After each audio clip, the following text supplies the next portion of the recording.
Real horror stories YouTube channel पर welcome subscribers.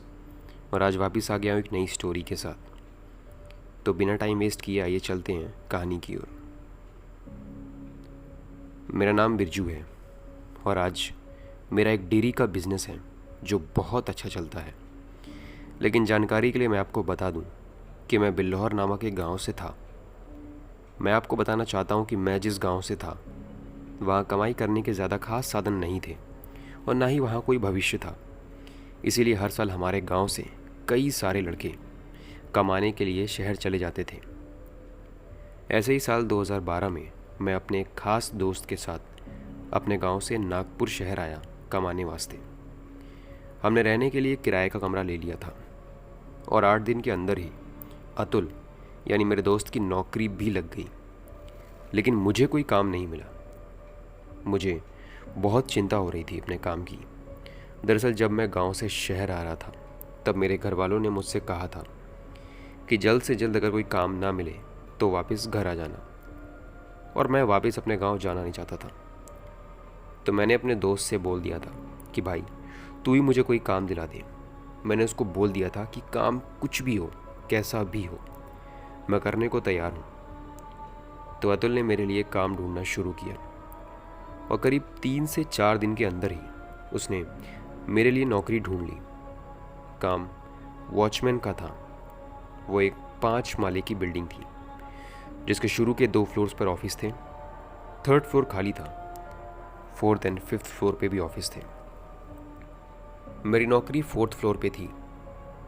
नौकरी मेरे हवाले करते वक्त उस मैनेजर ने मुझसे कहा था कि बिरजू एक बात का ध्यान रखना कि तुम्हें सिर्फ 4th फ्लोर की जिम्मेदारी मिली है, तो सिर्फ 4th फ्लोर पे हो रही चीज़ों पर अपना ध्यान रखना। बाकी के फ्लोर्स पर क्या हो रहा है, कैसी आवाज़ें आ रही हैं, इस पर ध्यान देने की कोई ज़रूरत नहीं है। उसका कहना था कि अगर मैंने उसकी ये बात नहीं मानी तो हो सकता है कि रात के वक्त मुझे इस बिल्डिंग में नुकसान उठाना पड़े। मुझे उसकी बातें कुछ समझ नहीं आई तो मैंने उससे विस्तार में इन सब चीज़ों के बारे में पूछा। तो उसने सारी बातों को टाल के मुझे काम पे ध्यान देने को बोला। इसके बाद वो मैनेजर वहाँ से चला गया। मुझे भी कोई शौक़ नहीं था किसी तरीके की मुसीबत को गले लगाने का। आखिर मैं यहाँ पर पैसे कमाने आया था। मैंने हाथ मुंह धोए और मैं ऑफिस में जाकर बैठ गया। मैं पेपर पढ़ ही रहा था कि तभी सामने गेट से एक 30 से 35 साल का लड़का ऑफिस के अंदर आया और आते ही बोला, तो तुम ही हो वो नए गार्ड जो आज से मेरे साथ ड्यूटी करोगे? मैंने हाँ में जवाब दिया।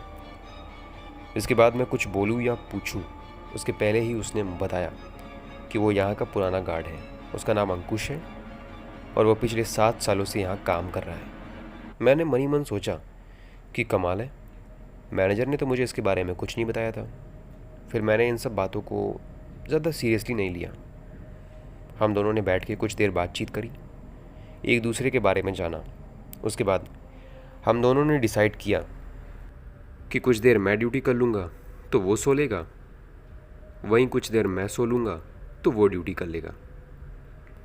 इसके बाद ही उसने मुझसे कहा कि अभी मैं नया हूँ और मेरी अभी देर रात तक जागने की आदत नहीं है, तो पहले मैं सो लूँ, उसके बाद वो सो लेगा। तो पहले मैंने नींद का एक झोंका लिया और उस वक्त अंकुश ड्यूटी कर रहा था। करीब कुछ 4 घंटे बाद अंकुश ने मुझको जगाया और कहा, उठ जाओ भाई, थोड़ी नौकरी भी कर लो कि सोते रहोगे। मैं उठा और मैंने हाथ मुंह धोए और फिर कुर्सी पर बैठ गया। अभी मुझे बैठे बैठे सिर्फ 15 मिनट ही हुए होंगे जब मैं यही सोच रहा था कि यहाँ कितनी शांति थी। अचानक मुझे कुछ बदबू सी लगी। बदबू ऐसी थी मानो कुछ जलने जैसी। शुरू में तो मैंने इसको इग्नोर किया, लेकिन फिर जब बदबू थोड़ी तेज़ हुई तो मैंने सोचा कि कुछ तो गड़बड़ है, मुझे चेक करना चाहिए। मैं उठा और 4th फ्लोर की सीढ़ियों पर गया तो मैंने देखा कि नीचे के फ्लोर से धुआं उठ रहा था। मैं उस वक्त उस धुएं को इग्नोर नहीं कर सकता था क्योंकि रात के 1:30 हो रहे थे और इस वक्त सभी फ्लोर्स के ऑफिसेस बंद हो जाते थे। तो अनजाने में ही मैंने वो कर दिया जो करने से मुझे मना किया गया था। मैं 4th फ्लोर की सीढ़ियों से होते हुए 3rd फ्लोर पर गया तो सीढ़ियों के बगल से एक गैलरी थी और धुआं वहीं से उठ रहा था। मैं चुपचाप उस धुएं का पीछा करते हुए उसी गैलरी में गया तो उस गैलरी में 2 कमरे बने थे आमने सामने। मुझे लगा शायद कमरों में ही कुछ गड़बड़ हुई होगी, तो मैं दौड़ता हुआ उन कमरों के पास गया तो मैंने जो देखा वो देख मैं तो क्या, मेरी जगह कोई भी होता तो कुछ देर के लिए चौंक जाता।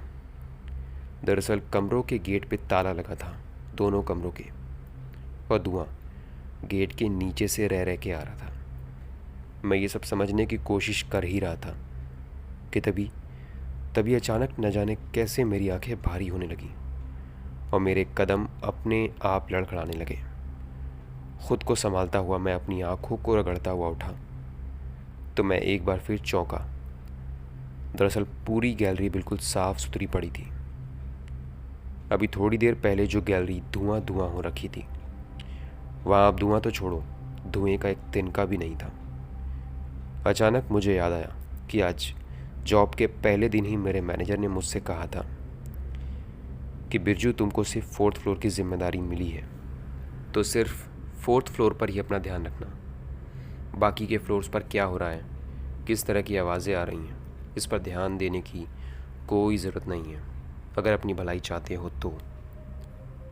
उस वक्त तो मुझे मैनेजर की कही बात कुछ समझ नहीं आई थी, लेकिन अब मुझे कुछ एहसास हो गया था कि उसने क्यों मुझे किसी भी फ्लोर पे हो रही घटनाओं पर ध्यान देने को मना किया था। क्योंकि रात के इस पहर यहाँ जो दिखाई और सुनाई देता है वो सच नहीं होता। सीधे सीधे उसने मुझे ये बात शायद इसलिए नहीं बताई क्योंकि उसको डर था कि मैं कहीं यहाँ काम करने से इनकार ना कर दूँ। मैं ये सब सोच ही रहा था कि तभी मेरे सामने बने उस बंद पड़े कमरे से मैंने एक आवाज़ सुनी। आवाज़ ऐसी मानो कोई लकड़ी की छड़ी लेकर कमरे में टहल रहा हो। मेरे कान धोखा नहीं खा सकते थे। मैंने साफ तौर पर वो आवाज़ सुनी थी और मैं अब भी उसको सुन पा रहा था, लेकिन फिर भी पूरी तरह से पक्का होने के लिए मैंने उस गेट से कान लगा के सुनने की कोशिश की तो मुझे जो सुनाई दिया उसको सुन मैं दोबारा इस फ्लोर पर आने की सपने में भी नहीं सोच सकता था। मैंने साफ साफ सुना अंकुश की आवाज़ और अंदर से वो बोल रहा था, भाई ये तू ही है ना भाई? भाई मैं अंकुश, भाई बाहर निकाल मुझको। मैं न जाने कैसे यहाँ फंस गया भाई निकाल मुझको प्लीज़ भाई। इसके बाद ही शुरू हुई एक दस्तक जो कोई उस बंद पड़े दरवाजे से अंदर की ओर से दे रहा था। मैंने इसके बाद ना आओ देखा ना ताओ, मैंने दौड़ लगानी शुरू करी और मैं उस गैलरी से होते हुए 4th फ्लोर की ओर भाग रहा था। इसी बीच मेरे पीछे ही किसी के दौड़ लगाने की आवाज़ मैं साफ तौर पे सुन पा रहा था और वो जो कोई भी था उसके कदमों की आवाज़ के साथ मैं लकड़ी की लाठी की ज़मीन पर पटकने की वो लगातार आवाज़ भी साफ तौर पर सुन पा रहा था। मैं ना ही रुका और ना ही मैंने मुड़कर देखा। मैं भागता रहा और जब तक 4th फ्लोर पर नहीं पहुंच गया मैं रुका नहीं। इसके बाद मैं सीधा अपने ऑफिस में गया तो मैंने देखा कि सामने अंकुश बैठा था। उसके चेहरे पर एक मुस्कुराहट थी, मानो वो मेरा ही इंतज़ार कर रहा था। लेकिन फिर ये सब बातें छोड़ मैंने उससे पूछा,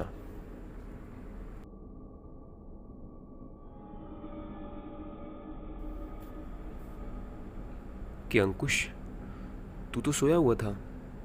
तो उसने कहा कि अरे यार नींद नहीं आ रही थी बिल्कुल। इसके बाद ही मैंने उससे बोला, भाई तू यकीन नहीं करेगा अभी मैंने नीचे के फ्लोर पर क्या क्या देखा। लेकिन उसको मेरी बातों पे कोई इंटरेस्ट ही नहीं था। मैंने उसको अपने साथ घटी हर एक घटना विस्तार से बताई जो मेरे साथ अभी कुछ देर पहले हुई थी। मेरी सारी बातें सुनने के बाद उसने मुझसे बस इतना ही कहा कि भाई ऐसा कुछ नहीं है यार, तुझे कोई गलत फहमी हुई है।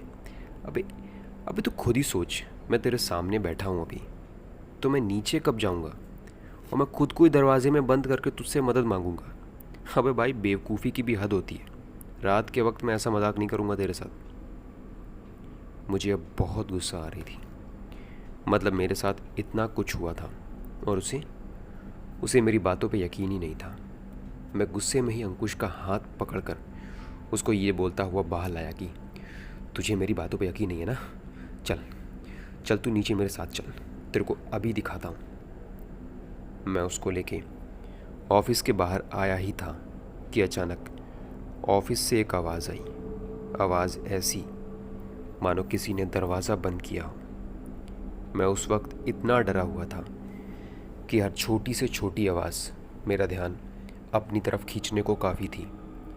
इसीलिए मैंने अंकुश को 4th फ्लोर की सीढ़ियों के पास रोका और उससे कहा कि तू यहीं रुक, मैं वापस ऑफिस में 1 मिनट होके आता हूँ।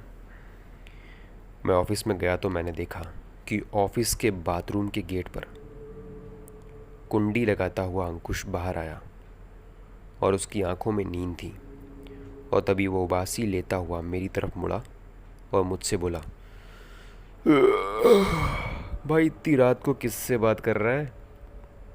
मेरे पास कोई शब्द नहीं थे।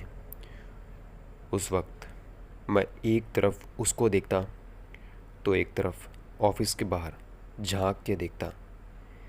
लेकिन हैरानी की बात थी कि जो अंकुश 4th फ्लोर की सीढ़ियों के पास खड़ा था वो अब वहाँ नहीं था।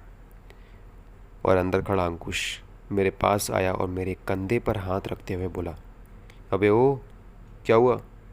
तेरे चेहरे पे 12 क्यों बजे हैं? मैंने उसको कुछ नहीं बताया, सिर्फ इतना कहा, कुछ नहीं भाई, तू सो जा। वो तो मुझे बस थोड़ी घुटन सी हो रही थी, इसीलिए मैं थोड़ा बाहर टहल रहा था। तू सो जा भाई। इसके बाद अंकुश लेट गया। मुझे पता था कि अगर मैंने उसको अपनी आप बीती बताई तो ये इस पे यकीन नहीं करेगा। और सिर्फ अंकुश ही क्यों, मैं किसी को भी ये सारी बातें बताता तो वो भी मुझ पे यकीन नहीं करता। क्योंकि जो कुछ भी मेरे साथ हुआ था अभी कुछ पल पहले, वो सब अविश्वसनीय था। मुझे उस वक्त कुछ समझ नहीं आ रहा था कि मैं क्या करूं। तभी उस भयावह स्थिति में मैंने अपने दोस्त अतुल को फ़ोन किया और उसको हर एक बात बताई। तो पहले तो उसने हंस के मेरी बात को टाल दिया, लेकिन जब उसको एहसास हुआ मेरी बातें सुन के कि मैं झूठ नहीं बोल रहा था, तो उसने मुझसे एक ही बात बोली। उसने कहा कि भाई तू फिक्र ना कर, मैं हूँ तेरे साथ। तू बस किसी तरह आज की सुबह वहाँ निकाल, इसके बाद तू वहाँ काम पे मत जाना, मैं तेरे लिए कहीं और काम ढूंढ दूँगा। इसके बाद मैं चुपचाप ऑफिस में बैठा रहा और जब तक ड्यूटी का टाइम पूरा नहीं हो गया मैं वहीं रहा। करीब 6 बजे अंकुश भी उठ गया।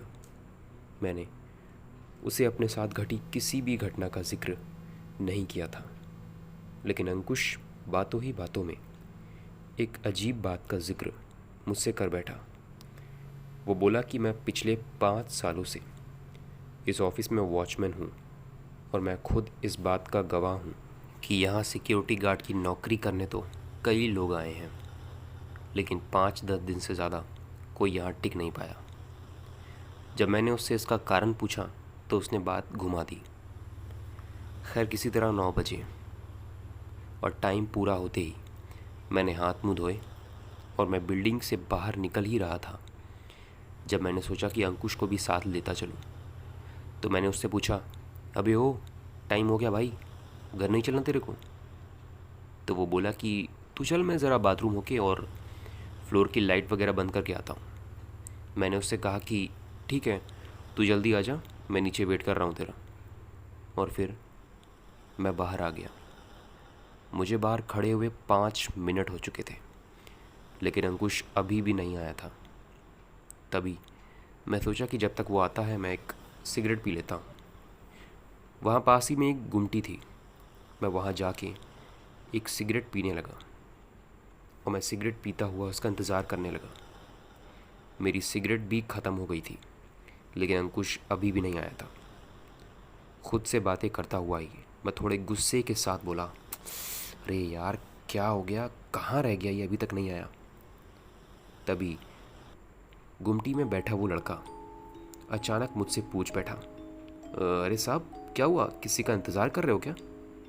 कि तभी मैंने उसको बताया कि अरे हाँ, वो मेरे साथ एक लड़का है ना, वो यहाँ हम दोनों काम करते हैं, तो बस उसी का इंतज़ार कर रहा था। मेरे इतना बोलते ही अचानक गुमटी में बैठा वो लड़का उधर ही देखने लगा जिस बिल्डिंग में मैं काम करता था, और उधर देखते देखते ही उसने मुझसे पूछा कि किधर काम करते हो आप साहब? तो मैंने उसको बोला, अरे ये जो 5 माले की बिल्डिंग है, इसी में जो 4th फ्लोर है, वहाँ एक ऑफिस है, कीर्ति एंटरप्राइजेस, उसी ऑफिस में सिक्योरिटी गार्ड की नौकरी करता हूँ। मैंने साफ साफ देखा कि वो लड़का एकटक उसी बिल्डिंग की तरफ देखता रहा और उसके चेहरे का रंग उड़ चुका था। तभी अचानक उसने मुझसे पूछा, साहब जो लड़का आपके साथ काम करता है उसका नाम बताइए ज़रा। मैंने कहा, अंकुश। वो लड़का ऐसे मुंह बनाने लगा मानो उसको अचानक कोई पुरानी बात याद आ गई हो। मैंने उससे पूछा, क्या हुआ भाई? तो उस लड़के ने मुझसे एक बात बोली। उसने कहा, साहब एक बात बोलूं, आप बुरा तो नहीं मानोगे? मैंने कहा, हाँ हाँ बोलो। तो उसने कहा, साहब अगर आप मेरी मानो ना तो आप यहाँ से काम छोड़ दो। दरअसल ये जगह कुछ गड़बड़ है साहब। उसकी ये बात सुनते ही मुझे विश्वास हो गया कि कल रात मेरे साथ जो कुछ भी हुआ उसके बारे में ये कुछ ना कुछ तो जानता है, वो मेरा वहम नहीं हो सकता। मैंने उस लड़के से कहा कि तुम किसी जगह के बारे में ऐसा कैसे कह सकते हो?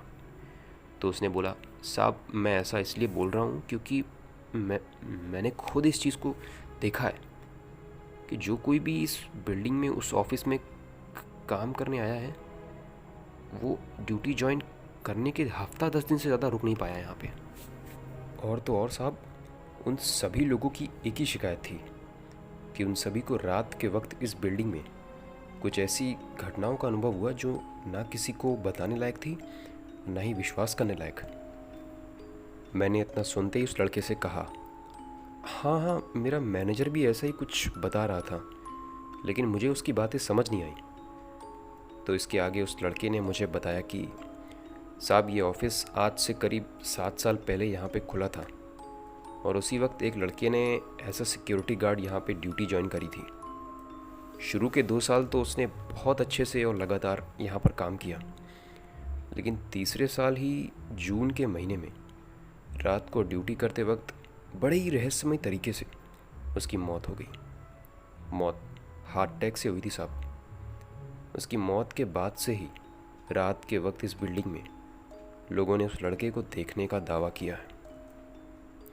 साहब ऐसा कहते हैं कि दिन से शाम तक तो ये बिल्डिंग बिल्कुल सेफ़ है, लेकिन रात होते ही शुरू होती है यहाँ पर कुछ ऐसी घटनाओं के सिलसिले जो किसी का भी दिल दहला दे। इसके बाद ही उस लड़के ने मुझसे बोला, जाइए साहब, मत इंतज़ार करिए अपने दोस्त का, क्योंकि वो नहीं आने वाला। इस बात पे मैंने उससे बोला, तुम ऐसा क्यों बोल रहे हो? तो उसने कहा, क्योंकि जिस अंकुश के साथ आपने कल अपनी जॉब का पहला दिन बिताया था साहब, ये वही अंकुश है जिसकी मौत आज से ठीक 5 साल पहले रात के वक्त इस बिल्डिंग में हुई थी। मैं उस दिन के बाद वहाँ से काम छोड़ के चला गया। दोस्तों, कई बार ज़िंदगी हमें कुछ समझाने की कोशिश करती है, कुछ बताने की कोशिश करती है। अगर उस वक्त हम उन चीज़ों को समझ लेते हैं तो शायद हम आने वाली कई ज़्यादा बड़ी मुश्किलों से खुद को काफ़ी हद तक बचा लेते हैं।